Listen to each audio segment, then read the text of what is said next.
Right now, sentiment around artificial intelligence is at plus 0.46, but momentum is down by minus 1.30 over the last 24 hours.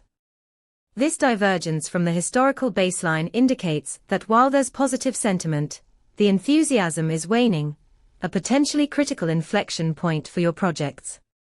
Our API returns a detailed analysis of these sentiments, providing you with actionable insights and a breakdown of 19 semantic clusters that highlight the nuances behind the numbers. Imagine you're building a product roadmap. With our API, you can identify which AI-related features are gaining traction and which ones might be falling out of favor, allowing you to pivot your strategy accordingly. For detailed documentation and to see how this can enhance your development workflow, visit pulsebit.lojenterprise.com/docs.